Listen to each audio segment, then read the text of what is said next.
Good evening. We present the news summary for today, Thursday, the 16th of February.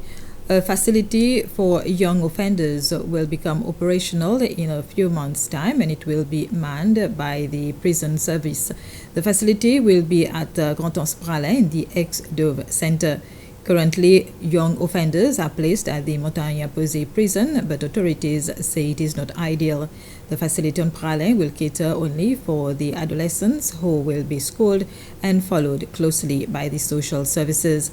Yesterday, officers from the Social Affairs Department, Education, Seychelles Infrastructure Agency, and the prison service visited the facility.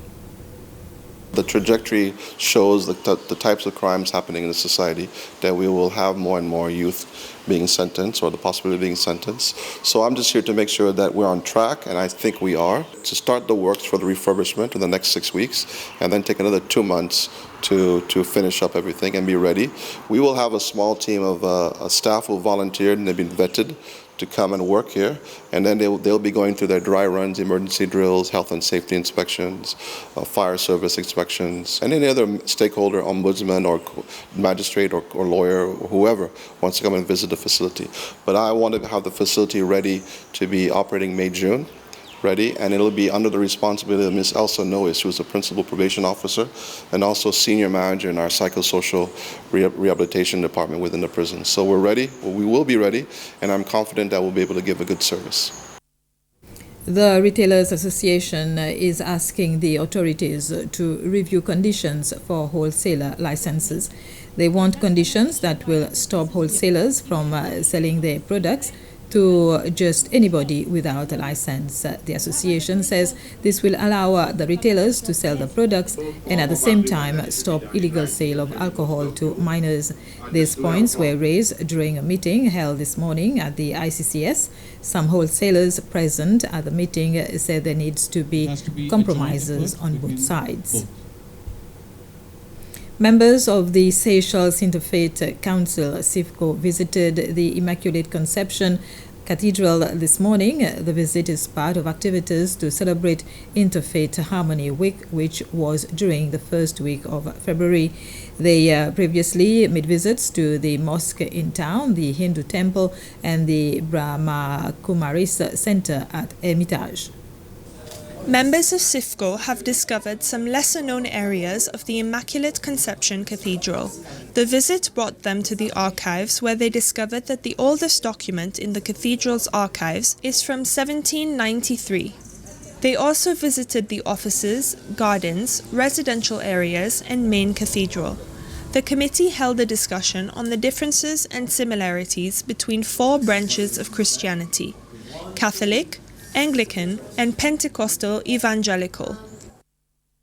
The Constitution of SIFCO, one of our main objectives is to promote dialogue, interfaith dialogue, for better understanding, and it is also to promote unity and the human development of this country, the prosperity and progress of the Seychelles. So in this respect, we hope that by meeting and by understanding the different faiths together, it is an example of how people with different views and different beliefs can come together in harmony without fighting, without criticizing, just understanding and trying to live in harmony. And it would be great if that could be an example also for the Seychelles society as a whole.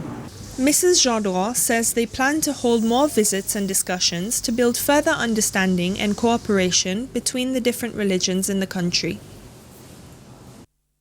The Finance and Public Accounts Committee of the National Assembly, FPAC, today visited the Civil Aviation Authority, SCA. The half-day visit was a first-hand opportunity for the committee to appreciate the work being done by the authority as well as challenges they are facing. This was followed by a tour of the newly renovated airport. The delegation was led by the leader of the opposition, Sébastien Pillet, who is the chairperson of FPAC.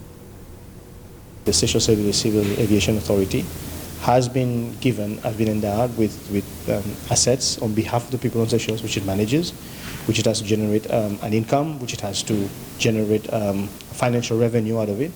And we've started this series of meetings with the SOEs because we feel some of these SOEs are financially and extremely important to the country, and the liabilities which they extend. For example, if they end up taking a loan, it's the government that will end up guaranteeing the loan, or the money which they generate, which they retain and to reinvest.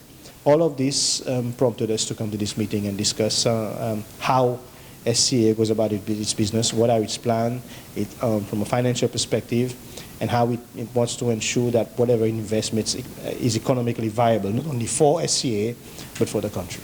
I'm extremely happy that the staff and management of SCA was available to present and defend their case and talk us through their plans, and I think the CEO did a very good job of doing that.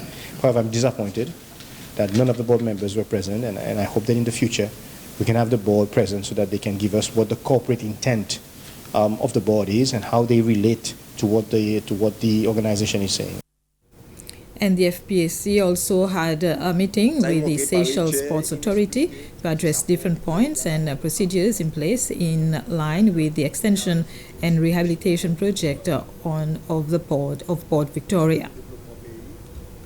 President Wavel Ramkalawan has visited several institutions and held bilateral discussions with the President of the Central African Republic on the sidelines of the World Government Summit, which ends today in Dubai.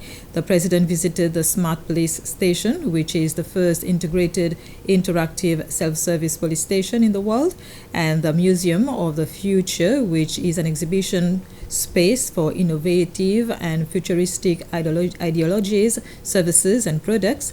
With his counterpart, Professor Faustin Archange Touadéra, President Ramkalawan discussed potential areas of cooperation and agreed on the need to enhance cooperation between the two countries for the benefit of both nations. The Honorary Consul General of Turkey to Seychelles, Raja Ramani, says he is satisfied with the donation they have received following the appeal of Turkey Aid last Wednesday. They received mainly clothes, shoes and water. A first batch will be flown out tomorrow night on Turkish Airlines for free, and the next batch will follow later. The Honorary Consul General of Turkey is appealing for more winter clothes, blankets and shoes as Turkey is experiencing very cold weather. I wish to say that Seychelles as a community have a big heart when it comes to helping others, and this is very much proven in this instance where they've really come forward in a big way to a fact that we're running out of storage space to keep all the donations. I also wish to thank especially the two schools that we made an appeal to, that is International School and Independent School.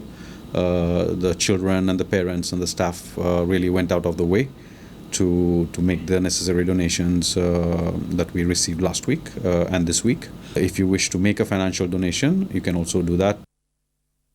And this was the news summary. Thank you for your attention.